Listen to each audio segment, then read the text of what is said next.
En este momento ya con Pedro Donoso, analista político, vamos a conversar un poco sobre la situación del debate presidencial a pocas horas de que haya ocurrido. Seguramente también estabas pendiente, Pedro, del debate de Argentina, que también estuvo muy interesante, pero bueno, quedémonos en Ecuador. Muy buenos días, Pedro, gracias por estar acá. Hola, Israel, muchas gracias por la invitación. Un saludo a Andrés también. Cuéntanos primero cuáles eran tus expectativas antes del debate, minutos previos. ¿Qué esperabas? ¿Qué esperabas que se viera? Digamos, a ver, un debate es un hecho político, ¿no es cierto? Y los hechos políticos no pueden analizarse en el durante, sino tienen que tener una línea del tiempo de análisis, el antes, el durante y el después. Digamos, si uno no llega a un debate, es decir, los candidatos no llegan a un debate prístinos y sin ningún recorrido, ¿no? Es decir, los candidatos llegan con una carga mítica, digamos, ¿no? Y es el debate el espacio claro y oportuno para lograr una desmitificación, ¿no? Entonces, la importancia del debate en sí mismo no depende de la herramienta, sino del contexto. Muchas veces se repite, es que el debate es importante, el debate no es importante, depende del contexto. Y este contexto, digamos, apuntaba a que este debate sea importante, yo creo que por dos razones. El primero es por la dinámica con la cual están haciendo campaña los candidatos debido a la ola de inseguridad y de violencia. Es decir, las campañas se han extrapolado a tener un nivel mayor de mediatización y de digitalización, porque no puedes hacer grandes meetings, porque de una u otra manera la inseguridad no te permite hacer recorridos en territorio, etcétera. Entonces, por eso, digamos, tendría o podría tener una gran importancia. Y la segunda es por la cifra de indecisos. Perfiles de opinión, en su última encuesta de 26-27 de septiembre, habla de 32.7% de indecisión y datos de 37.7%. Es decir, hay un nivel alto de indecisión.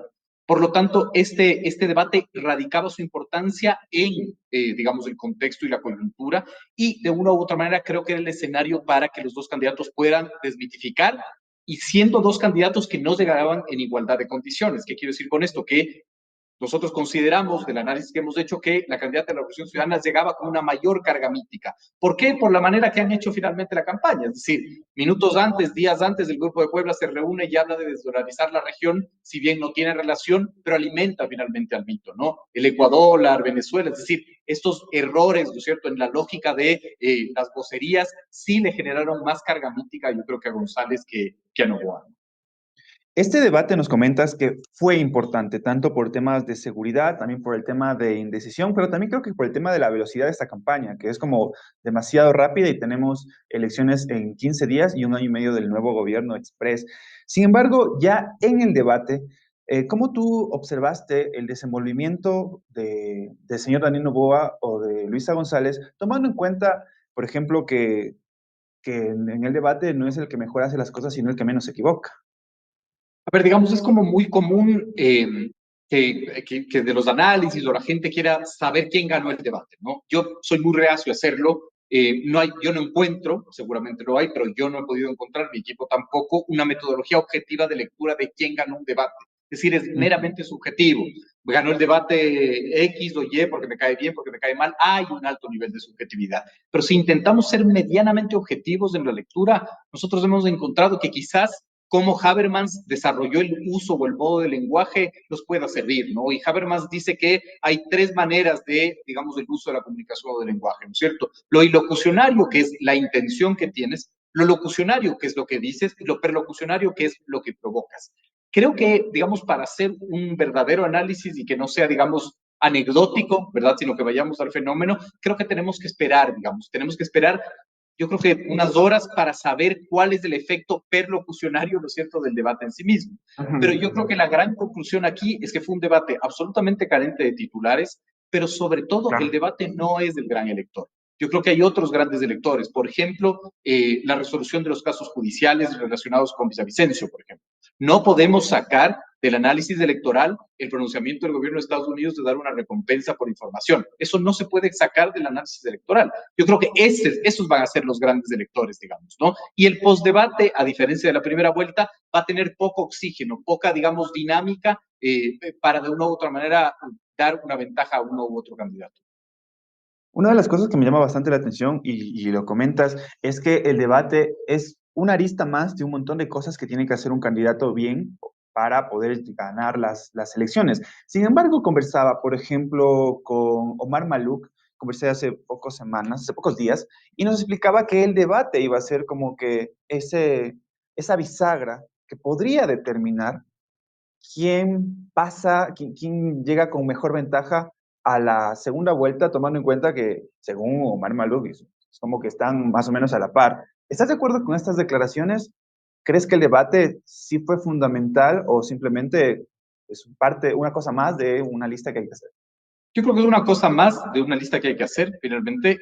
Acá hay dos reflexiones, ¿cierto? La primera, yo soy como muy reacio de hablar utilitariamente del debate. El debate es un bien público, hay que defenderlo y hay que hacer que los políticos estén obligados a debatir. ¿Por qué tengo miedo? Porque finalmente en este país, ¿no es cierto?, que criticamos la herramienta y no el comportamiento, ¿no? Es decir, yo siempre repito esto, si mañana una persona sale a matar con palas, en el Ecuador prohibimos las palas. No, Ujú, no apuntamos a la conducta. Entonces, lo primero que hay que hacer es defender el debate como bien público, porque mañana los políticos van a decir, no es importante, por lo tanto, eliminemos la obligatoriedad del Código de Democracia. Entonces, lo primero es, no tratemos al debate como una herramienta utilitaria. Lo segundo, finalmente, las cifras dicen otra cosa, ¿no? Perfiles de opinión, en su encuesta, me parece que era de julio o de agosto, no recuerdo bien, decía que solo el 15% de sus consultados vieron el debate. Yo creo que el debate en sí mismo, ¿no es cierto?, en el durante no es tan importante como el postdebate, esto ya es una obviedad, todo el mundo lo repite, pero creo que es importante finalmente este oxígeno que tú tengas en el postdebate de mantener este proceso de desmitificación de lo que lograste en el debate. Creo que ahí radica finalmente su importancia. Sin embargo, ¿qué es lo que nos ha enseñado el Ecuador? El Ecuador nos ha enseñado que las resoluciones electorales se dan por cosas que no preveemos, que no vemos. Ya nos lo enseñó en la primera vuelta. Es decir, nadie tuvo en su radar que la violencia y los asesinatos iban a determinar lo que sucede en la segunda vuelta. Nadie lo determinó. Entonces, yo creo que yo iría más por ese camino. No creo que el debate no es del gran elector. Creo que hay otros grandes electores mucho más importantes en este contexto. y dentro de este postdebate, de lo perlocucionario que tú también nos comentabas, citando a Habermas, ¿quién crees que tiene mejor tela que cortar? ¿Quién crees que tiene mejor bytes, por así decirlo, que explotar en este postdebate? Más que bytes que explotar, más oportunidad de desmitificación, digamos, ¿no? Y creo que ahí, creo que González tuvo un poco más de habilidad de desmitificación, a pesar de que creo que fue también bastante plana su irrupción, ¿no? Es decir, por ejemplo, Noboa, sus primeras palabras fueron, quiero agradecer a los médicos. No lo hace porque se le ocurrió, lo hace con el objetivo de desmitificar las declaraciones que él tuvo finalmente de acusar al colegio de médicos, me parece, o al sindicato, Ujú. de que eran unos corruptos, etcétera. Él lo hacía con esta lógica de desmitificación. Creo que el tema de dolarización, por ejemplo, no salió desde una oferta de la candidata de la Revolución Ciudadana, sino desde una demanda, ¿no es cierto?, de Noboa. Pero más allá de eso, creo que el formato, digamos, también dejó mucho que cuestionar, digamos. ¿No? Es decir, por ejemplo, en el bloque social, digamos, fue el que más evidenció este problema, digamos, del formato. Es decir, vimos a unos candidatos, otra vez, ¿no es cierto?, herederos de esta lógica de las preguntas, ¿no? Cosa que no tiene ningún sentido. Un candidato, ¿para qué pregunta al otro? Un candidato tiene que interpelar al otro. La democracia es conflicto y está bien conflictuar, tenemos que aprender a conflictuar, pero hay que contrarrestar finalmente, hay que responder, hay que tener réplica y contrarréplica, ¿no? Entonces, vimos a dos candidatos que otra vez abusaron de esta lógica de las preguntas. Otra cosa, a mí me sorprende muchísimo que el marco teórico del debate no sean los planes de campaña. El sistema electoral es un sistema y lo que hay que hacer es reivindicar todos los elementos de ese sistema, ¿no es cierto? Entonces, el debate es la plataforma para que los dos candidatos hablen de qué, de sus planes de gobierno. Hay que reivindicar la importancia de los planes de gobierno. En el Ecuador es mandatorio por ley que un candidato inscriba su plan de gobierno en el CNE y después con base a ese plan de gobierno se transforme, ¿no es cierto?, en Plan Nacional de Desarrollo y con base a eso gobierne. Y si no cumple su plan de gobierno, está la revocatoria de mandato. Es un sistema cerrado, es decir, que cumple, digamos, un círculo y un circuito. Es ilógico que finalmente las preguntas sean del deber ser. Las preguntas tienen que ser con relación a su plan de gobierno. Usted, señor Noboa, en la página 8 de su plan de gobierno con relación al tema de educación, ofrece esto y esto, esto. ¿Cómo, cuánto y con qué dinero lo va a hacer? Ujú. Ese debería ser el marco teórico, digamos, del debate, ¿no? Y otra cosa también interesante que yo sueño que alguna vez se cumpla en el Ecuador, es que hay un fact-checking en vivo, es decir, que alguien pueda, o la moderadora pueda, ¿no es cierto?, tener esta lógica de, perdón, usted dice que, no sé, una hora de vuelo del Falcon no sé cuánto ayuda a pagar una carrera universitaria. Eso no es real. La hora de vuelo, de acuerdo a información oficial, es decir, que también, digamos, haya la posibilidad, ¿no?, de que la moderadora haga un fact-checking en vivo. Eso yo creo que es un formato que de a poco vamos a ir adaptando dentro de la construcción de cultura del debate. Pero una de las cosas dentro de esta cultura del debate y que me llama bastante la atención, ayer conversábamos con Jacobo García después del debate y nos comentaba algunas cosas súper interesantes. Primero nos decía que para él no es tan poderoso hacer una lista de qué cosas voy a hacer en un debate porque no está debatiendo. Estoy lanzando una propuesta de campaña que lo podría decir en una tarima tranquilamente. Para él, lo importante es la construcción de un relato, la construcción de una historia dentro del debate. ¿Lo logró Luisa González? ¿Lo logró Daniel Noboa? ¿O simplemente, como tú comentas, fue una lista de cosas que voy a hacer sin profundizar en nada? Digamos, lo que te voy a decir es una opinión, entonces no creo que vale mucho sin analizar el postdebate. Es decir, veamos cuál es el resultado del postdebate. Analicemos, ¿no es cierto?, lo perlocucionario. Analicemos qué efecto de una u otra manera tiene. Yo concuerdo totalmente, obviamente Jacobo incluso tiene mucho más experiencia en el análisis político electoral que yo. Concuerdo totalmente que esto se trata de un relato, es la manera de construcción del relato, finalmente, ¿no es cierto? Ujú. La conclusión, la gran conclusión, pero sobre todo es la oportunidad para que uno pueda desmitificar. Para mí, el relato tiene que ser desmitificador. Es decir, incluso yo creo que tiene que ser mucho menos de propuestas y mucho más de desmitificar. Yo, Revolución Ciudadana, no voy a desmitificar. Yo, Daniel Noboa, no voy a privatizar. Es decir, esta lógica de poder desmitificar con relatos y con historias. Me parece que ese es más del objetivo que otra cosa. ¿Y qué sucede con las personas que de buenas a primeras nosotros consultamos en Twitter, en Instagram, en YouTube?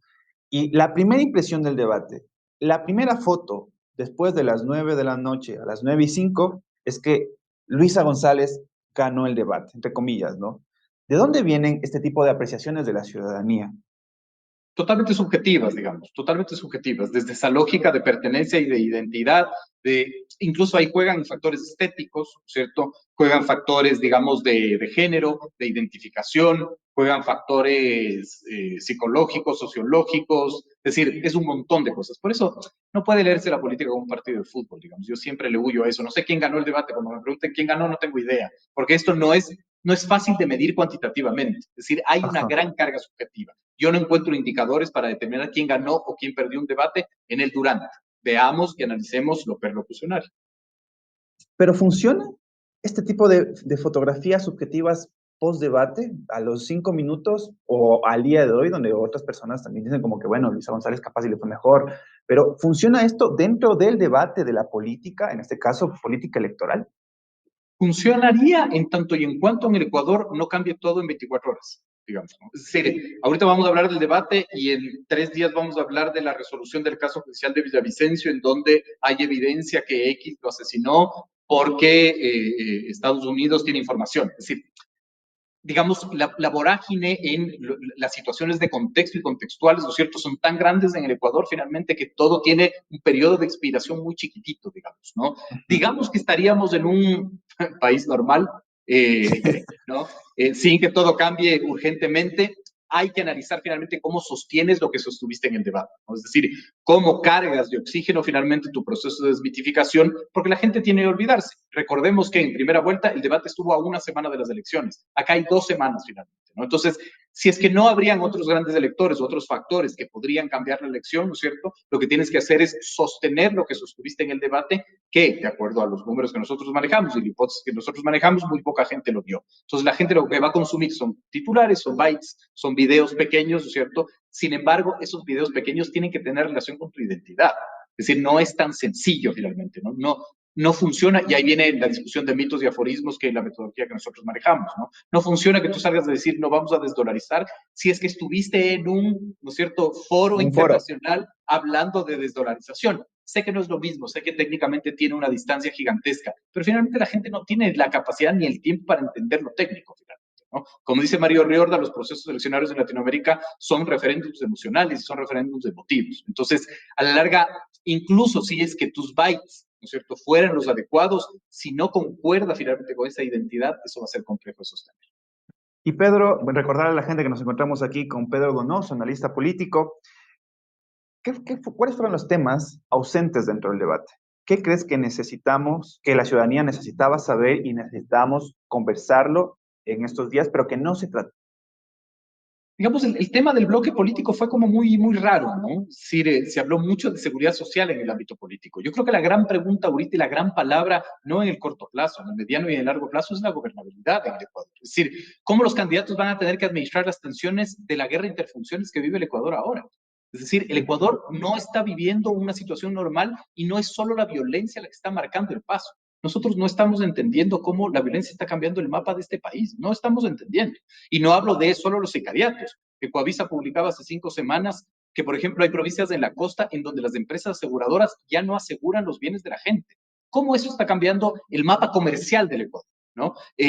Uno de los miembros de ICORRED hablaba de que ha aumentado la morosidad en los microcréditos, porque la gente prefiere pagar la vacuna que pagar el microcrédito que obtuvo para poner un negocio. ¿Cómo eso está cambiando también la situación, digamos, del sistema de créditos, de microcréditos, etcétera, ¿no? Es decir, los niños que abandonan las escuelas, no estamos entendiendo cómo la violencia cambia el mapa del Ecuador y tampoco estamos entendiendo cómo los presidenciales van a tener que administrar esas tensiones político-sociales, porque la guerra interfunciones, si bien no tiene relación directa con quien se siente en Carondelet, tiene relación directa con quien se siente en Carondelet. Es decir, en un Ecuador hiperpresidencializado, ¿no es cierto? Siempre regresamos a ver al presidente para que resuelva todo. No es menor que la Corte Constitucional esté en una guerra abierta con el Consejo de Participación Ciudadana. No es menor que la Fiscalía esté en una guerra abierta con el Consejo de la Judicatura. La gobernabilidad es la gran pregunta. Y yo siento que en el bloque, por ejemplo, político estuvo muy ausente, ¿no? Se dedicaron a hablar sobre seguridad social, que es importante, pero que no tiene relación, digamos, con ese bloque, ¿no?